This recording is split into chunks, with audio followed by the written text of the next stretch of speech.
Today I'm going to talk about time decay and their importance when it comes to trading option. I'll be back after you watch and listen to the intro from Beethoven's Fifth Symphony.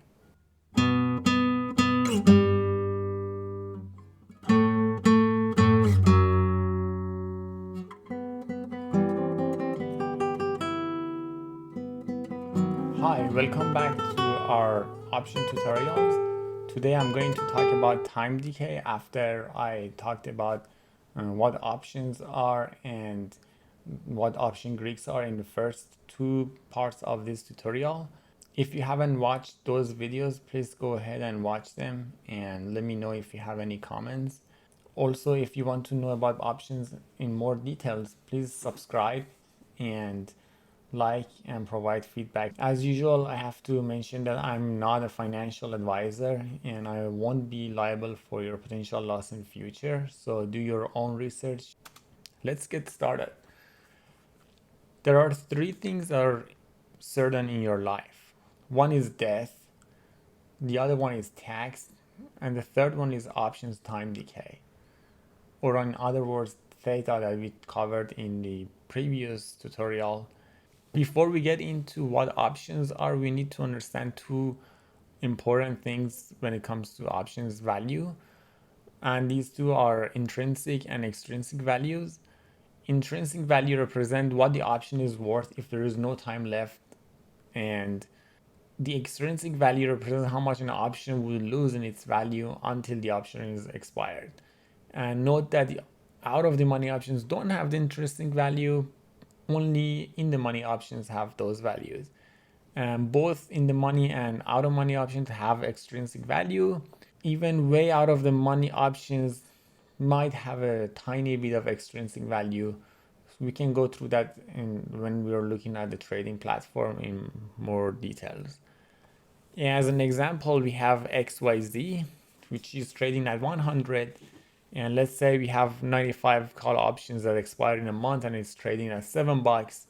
The intrinsic value for this option is 100 minus 95, which is $5. And the extrinsic value is 7 minus 5, which is 2.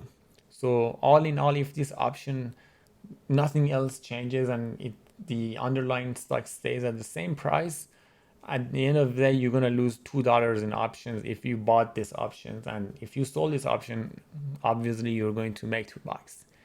And for a 105 call option that is considered as an out of the money option, let's assume it is trading at $2, and out of the money options do not have intrinsic value. So the intrinsic value for this one is 0.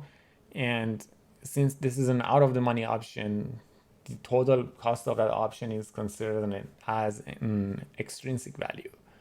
And same thing with puts. So you have 95 puts, and 95 puts is considered an out of the money option. And because of that, it has no intrinsic value and it costs $2 in our example.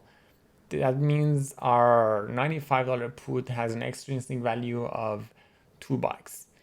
And 105 put, which is considered an in the money option, it's trading at, let's say it's trading at $7, and intrinsic value for that one would be 5, and the extrinsic value would be $2 based on this formula. If stock stays at 100 all the way till the end, if you had that 105 put, you would lose money by $2. Let's go through the platform and discuss this in more details. As usual, let's go not gold futures, let's go to SPY. We'll go to 40 days to expiration date, and I have already enabled extrinsic value. As you see here, it shows the extrinsic value for all the options. Let's say S&P 500 or SPY is trading at 334.57, as you can see here. Let's talk about 340 strikes for the call. As you can see, this one, the bid is 517 and ask is 523. The mid price is 520, and as you can see, the extrinsic value is 520. And The farther you go away from the at the money options like 344, the extrinsic value decreases because it's farther away and it has less implied volatility. And if you go up there to, let's say, 330 calls, which isn't in the money, the value is around 1118 and 1126. The mid price would be 1122. And as you can see, it has $6.70 of extrinsic value. It is 330, so it has $4, and then the $4.57. Because of that, if you subtract $4.55 from 1122, you would get this 670 number for the extrinsic value. Same thing for the put side. As you can see, for 330 puts, you have it will be an out of the money options. That's why you have the mid price is around 719, and as you can see, the extrinsic value is considered as 719 here. And on the put side, again for 340, which is considered as an out of the money option, the extrinsic value is 597, which is the difference between the mid price, which is here is 145, minus the difference between 340 and 334.57, which is 543. So this number should be accurate. And as you can see, again, as you go farther away from at the money strikes, you see lower number for extrinsic value. We're going to talk about theta again. In my previous videos, I talked about it briefly, but in this video, I'm going to talk about it in more details. Time decay is essentially the rate in which one option loses its extrinsic value. And theta is a gauge for time decay, as we mentioned in previous tutorial. Every one tether shows that how much money you would make or lose if a day passes by and nothing else changes. It happens to all options, no matter if you like it or not.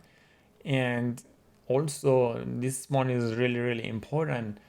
Time decay accelerates as options get closer to their expiration date.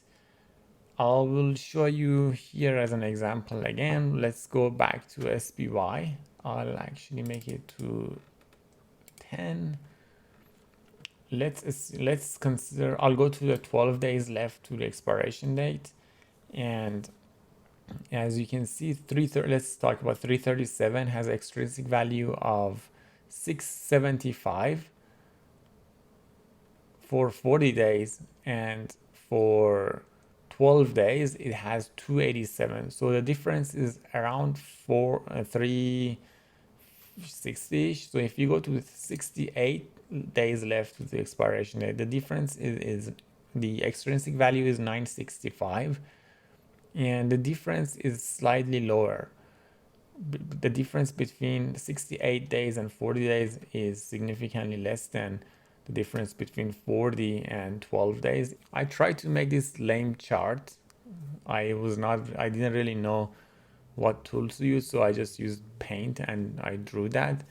Assuming that the y-axis is the value of an option and the x-axis is the number of days left to expiration date.